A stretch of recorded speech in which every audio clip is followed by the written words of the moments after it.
A little over 200 years before our era, the first emperor of the Qin dynasty ascended the throne under the name of Shi Huang.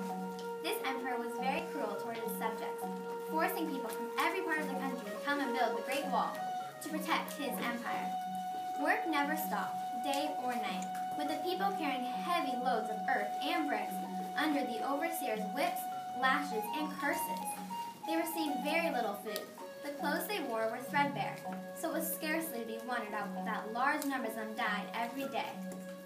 There was a young man named Wan Si Lion, among those who had been present in the service of building Emperor Shi Huang's Great Wall. This Wan Si Lion had a beautiful and virtuous wife, whose name was Meng Qingnu. For a long, long time after her husband was forced to leave her, Meng Qingnu had no news of him, and it saddened her to think what he must be suffering, toiling for the accused emperor. Her hatred of the wicked ruler grew apace with her longing for the husband he had torn from her side. One spring, when the flowers were in bloom and the trees were budding, when the grass was lush green and the swallows were flying, and the pears in the sky, her sorrow seemed to deepen as she walked in the field, so she sang, "In March the peach blossom is dressed, swallows mating build their nest. 2 by 2 they gaily fly, left alone how sad am I."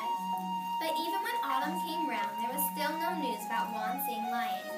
It was rumored that the Great Wall was in building somewhere way up north, where it was so cold that one would hardly dare stick one's hand out of one's sleeves. When Meng Qingnu heard this, she hurriedly made cotton-padded clothes and shoes for her husband. But who should take these to him when it was such a long way to the Great Wall? Pondering the matter over and over, she finally decided she would take the clothes and shoes to Wan Si Lion herself.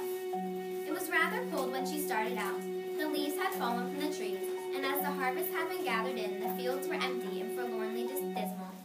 It was very lonely for Meng Qingnu to walk all by herself, especially since she had never been away from home in her life and did not know the way and had to ask for directions every now and then. "Which way is the Great Wall?" "It's that way." One evening, she failed to reach a town she was going to, so she put up for the night in a little temple in a grove beside the road. Having walked the whole day, she was very tired and fell asleep as soon as she lay down on a stone table. She dreamed her husband was coming towards her, and a feeling of great happiness enveloped her. But then he told her that he had died, and she cried bitterly.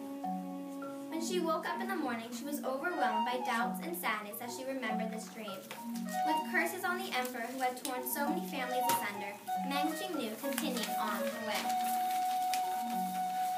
One day, she came to a small inn by the side of the hilly road. The inn was kept by an old woman who, when she saw Meng Qingnu's hot face and dusty clothes, asked where she was going. The Great Wall is still far away from here. There are mountains and rivers to cross before you. How can a weak young woman like yourself get there?" But Meng Qingnu told the woman she was determined to get the clothes and shoes to her husband no matter what the difficulty. The old woman was as much touched by the younger one's willpower as she was concerned about her safety. The next day she accompanied Meng Qingnu over a distance to show her sympathy. And so Meng Qingnu walked on and on and on, till one day she came to a deep valley between the mountains. The sky was overcast with gray clouds. A strong wind was blowing that chilled the air. She walked quite a long time through the valley without, however, finding a single house. All she could see were weeds, brambles, and rocks. It was getting so dark that she could no longer see the road.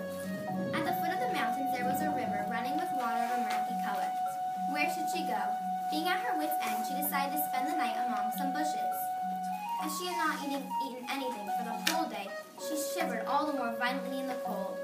Thinking of how her husband must be suffering in this icy cold weather, her heart contracted with pain as sharp as a knife. When Meng Qingnu opened her eyes next morning, she found to her amazement the whole valley and her own body covered with a blanket of snow. How continue her job. While she was still quite at a loss of what to do, a crow suddenly alighted before her. It cawed twice, caw, caw, and flew on a short distance, then sat down again in front of her and cawed again, caw, caw. Meng Qingnu decided that the bird was inviting her to follow its direction, and so she resumed her travel, a little cheered because of the company of this living thing, and she began to sing as she walked along. Thick and fast swirl round the winter snows, I, Ming-Ching Nu, trudge, wearing winter clothes. A starveling crow, alas my only guide, the great wall far, and I far from his side. Thus she walked past mountain ranges, crossing big rivers as well as small streams. And thus many a dreary day passed before she at last reached the Great Wall. How excited she was when she caught sight of it, meandering like a huge serpent over the mountain before her. The wind was piercingly cold, and the bare mountains were covered with dry glass only. Without a single tree anywhere, clusters of people were huddling against the Great Wall. These were the people who had been driven here to build it.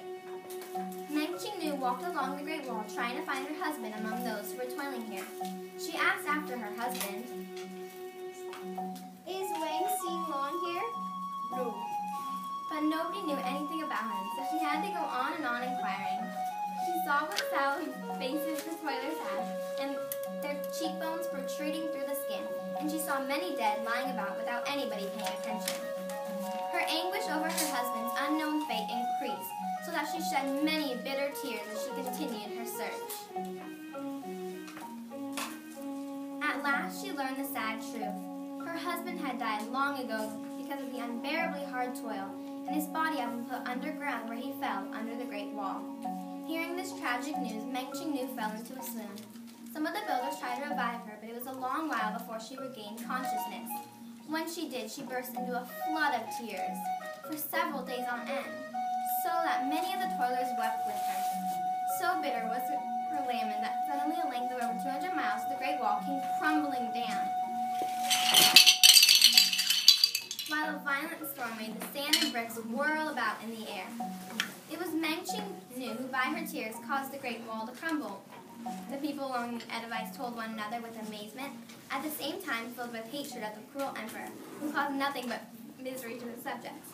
When the emperor heard how Ming-Ching Nu had brought part of his Great Wall down, he immediately went to see for himself what sort of person she was. He found that she was as beautiful as a fairy, so he asked her to become his concubine. Will you be my concubine?